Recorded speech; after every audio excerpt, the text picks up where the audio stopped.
ఎగువ కులం అమ్మాయి కింది కులం అబ్బాయిలతో మ్యారేజ్ జరిగినప్పుడు ఈ కింది కులం కుటుంబము ఆ అబ్బాయి గాని వాళ్ళ కుటుంబం గాని ఆ అమ్మాయిని ఒక అపురూపంగా ప్రేమగా తమ బిడ్డగా చూసుకుంటున్నారు. కానీ అదే కింది కులం అమ్మాయి ఎగువ కులం అబ్బాయితో ప్రేమ పెళ్లి జరిగినప్పుడు ఆ ఎగువ కులం కుటుంబం ఆ అమ్మాయిని ఎక్కువ సందర్భాల్లో కష్టాలు ఏర్పడుతూ ఉన్నాయి. అంత ప్రేమగా ఉండటం లేదు, ఇవ్వలేకపోతున్నారు అనే అటువంటిది తెలుస్తూ ఉంది. ఎందుకు ఈ పరిస్థితి ఏర్పడుతూ ఉంది? ఇది తరతరాలుగా మన సమాజంలో ఒక మైండ్ సెట్లో ఉన్నాం మనం.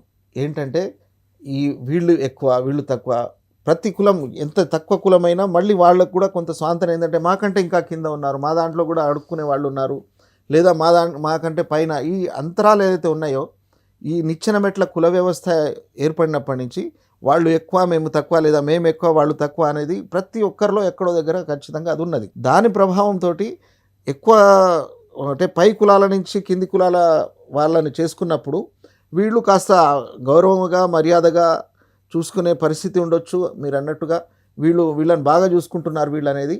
అదే ఒక కింది కులం అమ్మాయి కనుక అప్పర్ క్యాస్ట్ అబ్బాయిని చేసుకున్నప్పుడు సహజ సిద్ధంగానే ఒక సూటిపోటి మాటలు ఉంటాయి. మీరు తక్కువ కులం వాళ్ళు గతి లేకుండా చేసుకున్నారని ఇట్లాంటి రకరకాల అనేక కారణాలు కావచ్చు. ఈ సొసైటీలో ఉన్నటువంటి భావజాలమే దానికి అన్నట్టుకి కారణం. అయితే అన్నీ అలాగే ఉంటాయని మనం అనుకోలేము. పై కులాల అమ్మాయి కింది కులాల అబ్బాయిలను చేసుకున్న వాళ్ళు కూడా చాలా బ్రహ్మాండంగా సక్సెస్ఫుల్గా లీడ్ చేస్తున్నారు. అట్ ద సేమ్ టైం మళ్ళీ వైస్ వర్సాగా అటు కులం చేసుకున్న వాళ్ళు కూడా చాలా బ్రహ్మాండంగా వాళ్ళు మంచి జీవనం గడుపుతున్నారు, నలుగురికి ఆదర్శంగా నిలబడుతున్నారు. అన్నిటినీ మనం ఒకే ఘాటున పెట్టడానికి కూడా అది వీల్లేదు. కొన్ని ఎక్కువ తక్కువ ఈ సమాజంలో ఉన్న అంతరాలే దానికి కారణమని నేను భావిస్తున్నాను.